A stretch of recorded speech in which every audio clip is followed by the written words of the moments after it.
Alright friends, this is the last pack that I currently possess, which means this is the last drawing video for a while. Don't have anything else on order. So, let's hope for the best. My last day is tomorrow, and I can't wait to be free. Free of this job. Alright, maybe I can buy more cards with all the money that I made, he said jokingly. Alright, the blister pack. The tier 4. Beauty. Oh, the blister pack. Oh, the Gamabunta. What can I say that hasn't already been said? Why does he have those tattoos? Hey, his arms are a different shade of red than his body is. Why is that? Is that a toad thing? Is he wearing lipstick? Are his lips normally like that? Are those markings tattoos, or are they... I think he's kind of supposed to be like a Yakuza, like a mobster boss. He's like smoking. So I think he's supposed to be tattooed just stylistically because Japanese mobsters all have tattoos. This is as I understand it, if you're in the mafia in Japan, you have tattoos and that's just the end of it. I think for a while this led people with tattoos, even foreigners, to be banned from things like, the public bath or whatever. Because it just makes you look like you're a criminal, apparently, if you have tattoos. I don't know if that's so true anymore in major cities in Japan, but I think I understand that to be the case. And Gamabunta gets summoned by this little orange boy. A tiny boy. A lovable boy? No. No, dear reader. A spike in the direction of chakra. Oh, God. Okay. This was one of our first cards that we drew. It's Minato. That Minato boy. He's fast. He's flashy. Some say he was the best ninja ever until Hashirama and Madara were retconned to be the reincarnation of two offspring from a literal divine being who was born from the goddess of all ninjutsu. But before that, when Minato was just a guy, and he is still a guy, I mean, that is his failing. That this whole time he was not descended from a god. He was just a man who is very, very good at killing people, which in this universe is to be applauded, apparently. What's the deal? We never learn anything about Minato, to be completely honest. His last name is Namikaze, which means wind god, and I can only assume that was... I think we must assume that was a name that was given to him, that his family name is not wind god, because that seems a little ridiculous, right? Like, one, who would have the family name Wind God? We never hear about another Namikaze ever. So, I mean, we are to understand that this is the sort of crown jewel of whatever family he's from. Again, Namikaze being a family name, to me that doesn't really make sense, especially because he's so fast.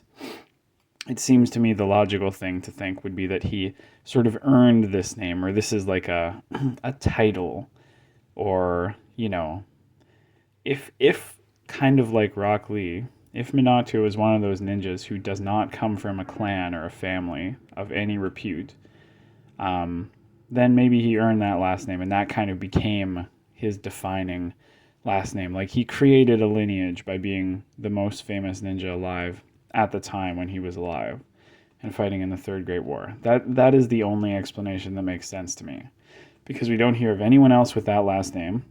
It is a ridiculous last name that no one would normally have in a family line, and it also pertains to his abilities as a fast, transporty ninja. So that is my take on Minato.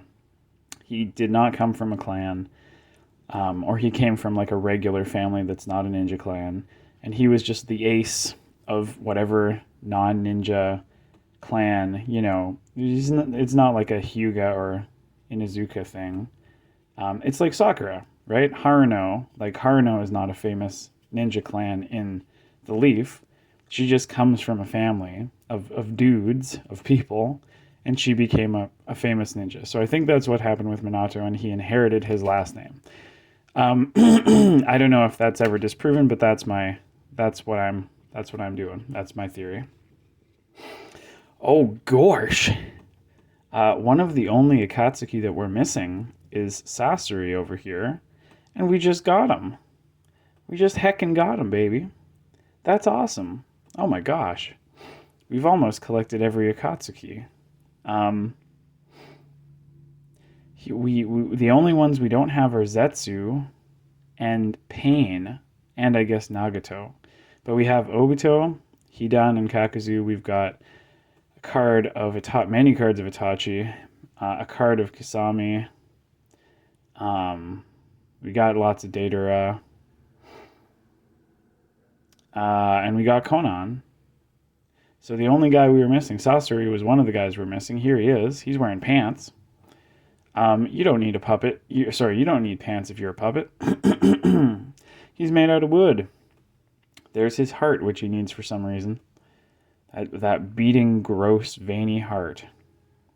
It's kind of disgusting. It's kind of repulsive to think that there's a beating heart in there. I mean, I guess the Akatsuki are all kind of gross. Kakuzu has like a bunch of people's hearts beating inside of him, which is weird.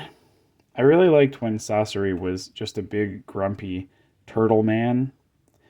You know, when he's inside his bigger puppet, and he's just like a big, grumpy turtle man with a tail, and he just kind of like shuffles around on the sand really slowly, and he's like really grumpy all the time. I I like his design less when he's like a beautiful boy. I don't so much like him as a beautiful boy. I like him as a grumpy old man who gets into arguments about art with Deidara. I feel like that's peak Sasori. He was very cool. He had a big reputation. He was called the Red Sands, Sasori of the Red Sands. He defeated a country with his puppet army, or so he says. I don't know if you could actually feasibly take control of a country with a puppet army, but he's very cool. I think because he appears earlier in the story, his sort of power level must necessarily be a lot lower. Like Sakura can punch through his puppets. If Sasori had appeared much later in the story, I'm sure his power level would have been much higher to sort of match the increasing levels of the hero. But he's, I think, one of the first, if not the first, Akatsuki that the good guys smash, right? They defeat him. Sakura and Chio beat him. Sakura with assistance from like the one of the greatest sort of puppet users and healers, I guess, Chio. So it's not like he loses to just Sakura. In fact, Chio is controlling her movements. So, it's not a loss. It's not as much of a loss as it would be if you got killed by Sakura. All right, the HR. It's a little sauce boy. Hey, how you doing? No, I don't care. Hey, how you doing? I don't know why this makes me laugh so much, but the HR back and forth makes me laugh a lot. Hey, how's it going? That's a pretty nice jacket. Where'd you get it? JCPenney? All right. This is cool. It's blue. It's got dots. If this is an SSR Sasuke, I don't have it. If this is a copy of an SSR that is in HR form, I don't know where the heck he is. It's kind of a blurry background. Kind of looks like the Sand Village or something, which is impossible. Or no, I guess it's supposed to be Konoha. It's just hard to see. It's kind of blurry. Those look like Konoha rooftops, kind of. Once again, not really doing an attack, just kind of doing like a pose, a cool guy pose, with like fancy wavy attack lines around him. Not Chidori, I don't think, because it doesn't look very electric. It looks almost like blue fire, kind of an Azula thing. Cool. Well, I'm very glad that we had this talk about Minato, because that's my new theory about him.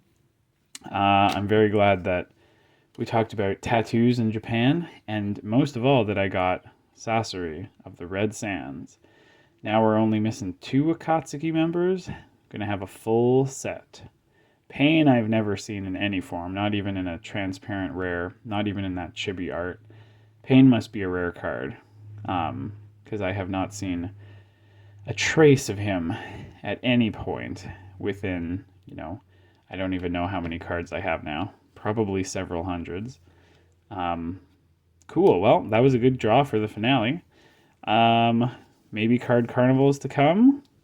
We'll see ya. I hope you have a good working relationship with your puppets, and that they don't take over a country. Good night.